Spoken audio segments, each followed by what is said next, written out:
হে friends, Radhe Radhe. Bangal বেবির পরিবারে আপনাদের সকলকে স্বাগত জানাই। আশা করছি আপনারা সকলেই খুব ভালো আছেন, সুস্থ আছেন। আর আজ হচ্ছে ছুটির দিন আমার, আর শ্রাবণ মাসের প্রথম সোমবার। তো চলো আজকে মহাদেবের মাথায় জল ঢালবো। হর হর মহাদেব। এই জাস্ট আমি এই মায়ের বাড়িতে এলাম, কারণ হচ্ছে যে আজকে শ্রাবণ মাসের প্রথম সোমবার আর মহাদেবের মাথায় একটু জল দেব। তো ওই জন্য এই বাড়িতে এলাম, সবাই একসাথেই যাব বলে।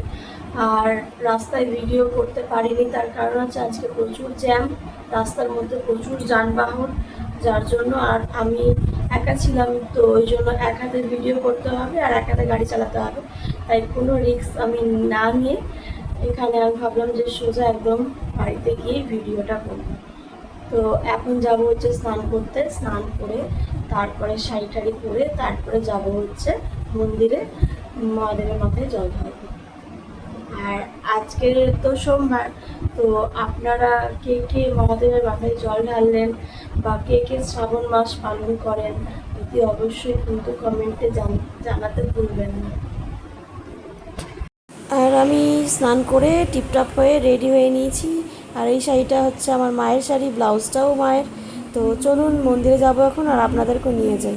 এখানে মা ডালা সাজিয়ে দিয়েছে, কি মধু, গঙ্গাজল, ফুল ফল, বেলপাতা, মিষ্টি, ধূপ। আমি আর মা এখন যাচ্ছি পুজো দিতে। বললাম যে শ্রাবণ মাস আজকে, তো ওই জন্য মহাদেবের মাথায় জল দিতে যাব। তবে আমি একা একা যাব না বলে মাও যাচ্ছে। যে মাও, চলো। পুজোর সব কিছু রেডি আমাদের, এটা নিয়ে এখন যাব আমাদের কালী মন্দিরে। হ্যাঁ, হাঁটা পথে 5 মিনিটের রাস্তা, তো আমরা হেঁটেই যাচ্ছি আমি আর মা দুজনে মিলে। আর পুরোটাই সবুজ সবুজ একদম, দেখতেই পাচ্ছেন। আর আমরা যত জানি যে মহাদেবের সব থেকে প্রিয় রং হচ্ছে সবুজ। দেখতে দেখতে পৌঁছে গেলাম। আর ওই দেখুন কত কত পুণ্যার্থী এখানে বসে আছে, জল আনতে গিয়েছিল। আমি জিজ্ঞাসা করলাম তাদেরকে কোথার থেকে জল আনছে, তো তারা বললো তারা জয়দেব ধাম গিয়েছিল জল আনতে, বাবার মাথায় জল ঢালবে বলে। তবে এখানে নয়, তাদের গন্তব্যস্থল হয়তো অন্য কোথাও। তো সেখানেই তারা জল নিয়ে আবার যাবে, একটু পরে বিশ্রাম নিয়ে তারপরে যাবে। আর এই যে কালী মাকে দেখছেন, মা কালীর পুজো হয় হচ্ছে অঘ্রাণ মাসে। আর এইটি জাগ্রত একটি মন্দির। আর এই ঠাকুর আছে হচ্ছে পারুলিয়া শ্রী শ্রী শ্মশানকালী আশ্রমে, তো দুর্গাপুর 5। এটা হচ্ছে আমার বিয়ের পরে প্রথম শ্রাবণ মাসের সোমবার করা। আর আমি আর মা দুজনেই এখন মন্দিরে চলে গিয়েছি। তো মন্দিরে অনেক ভক্তই এসছে মহাদেবের মাথায় জল ঢালবে বলে, তার মধ্যে আমি একটি ভক্ত। তো আর বিয়ের আগে আমি সোমবার করতাম না, কিন্তু বিয়ের পর প্রথমবার বলে সোমবারটা করলাম। আর এই সোমবারটা করলাম তা নয়, 4টে সোমবারই করবো, মানে শ্রাবণ মাসটা পুরোটাই করব। তবে শ্রাবণ মাস করিনি বলে ভগবানকে যে আমি ভালোবাসি না তা নয়, সত্যি মহাদেবকে খুবই ভালোবাসি। আর এই শিবলিঙ্গটি অনেক পুরনো আর অনেক জাগ্রত। আর এই প্রতিষ্ঠাতা হচ্ছে আমার কাকু। সব নিয়মকানুন তো আমি জানি না, আর ওই জন্য মা সব বলে বলে দিচ্ছে পাশ থেকে। কত কত ভক্ত এখন তারকেশ্বরে যাবে বাবার মাথায় জল ঢালতে। আমারও যাওয়ার ইচ্ছা ছিল, কিন্তু কি আর করব, আমার ভীষণই পায়ে ব্যথা, যার জন্য আমি তো যেতে পারলাম না। আর আগেও চেষ্টা করিনি তা নয়, তবে সঙ্গ পাইনি বলে আগে যাওয়া হয়নি। কিন্তু এখন তো ভীষণই পায়ে ব্যথা, তো ওই জন্য এখন আর যেতে পারবো বলে মনে হয় না। তবে ভগবান যদি চাই নিশ্চয়ই যাব। আর দেখুন আমি শ্রাবণ মাসে যেহেতু মহাদেবের খুব প্রিয় রং হচ্ছে সবুজ, কিন্তু কি করব, আমার কাছে সবুজ কালারের চুড়ি নেই বলে আমি লাল কালারের চুড়ি পরেছি। কিন্তু আমি চুড়ি কতগুলো পরেছি।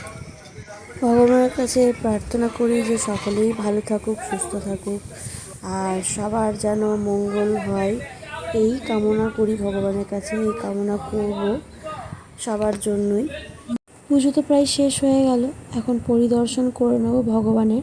আর আজকে সকাল সকাল এসছি বলে ভিড় কিন্তু অনেকটাই কম, নাহলে কিন্তু প্রচুর ভিড় থাকে। তো যাই হোক, ভালোই হলো ভিড়টা কম।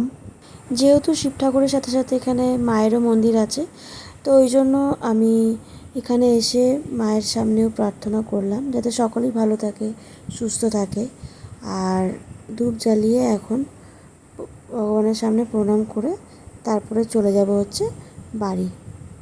বাইরে আজকে প্রচণ্ড রোদ গরম, বাপরে বাপ। উফ, নীল আকাশ, তার মধ্যে সবুজ গাছ, তার মধ্যে শ্রাবণ মাস, প্রচুর রোদ গরম। আর এখন যাচ্ছি বাড়ি, বাড়ি ফিরে পুজো করব বাড়িতে, তারপরে জল খাবো।